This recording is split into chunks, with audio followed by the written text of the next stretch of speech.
How to create a new account in Mobile Legends iOS. Now, if you're also using your Android device, the actual process is actually the same.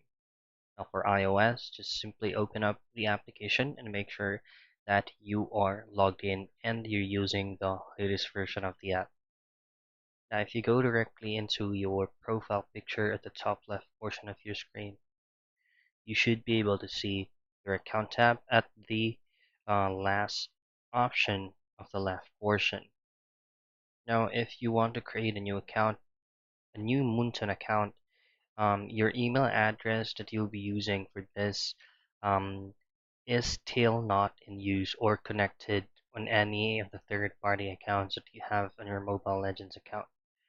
Now, just simply tap on Moonton account and you will be redirected to account creation by entering your email address that is not still in use and then your password. Once you have completed all the forms that you fill out for Moonton account creation, you'll now then have a new Moonton account. So that's how you create new account in Mobile Legends iOS.